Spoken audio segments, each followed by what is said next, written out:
ఈ కాలంలో పిల్లలకు కమ్యూనికేషన్ స్కిల్ తక్కువ అని చెప్పి మనము నిందిస్తూ ఉంటాం. దీనికి కారణము చిన్నప్పటి నుంచి గమనిస్తే చిన్నప్పుడు స్కూల్లో ఉన్నప్పుడు ఇంగ్లీష్‌లో మాట్లాడమని అంటాం.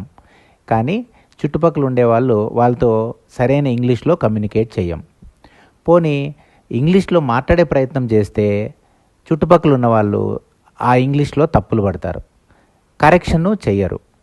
మరి నాకు కమ్యూనికేషన్ స్కిల్ వచ్చేదెట్లా? పోనీ ఇంట్లో ఇంగ్లీష్ మాట్లాడమని అంటారు. కానీ వాళ్ళకి ఇంగ్లీష్ మాట్లాడడానికి రాదు. మరి నా కమ్యూనికేషన్ స్కిల్ పెరిగేదెట్లా? పోనీ నాకేదైనా బాధ ఉన్నప్పుడు నేను తెలుగులో చెప్పుకునే ప్రయత్నం చేస్తే స్కూల్లో టీచర్లు కానీ చుట్టుపక్కలోళ్ళు కానీ ఇంగ్లీష్‌లో మాట్లాడు అని నా నోరు మూయిస్తారు.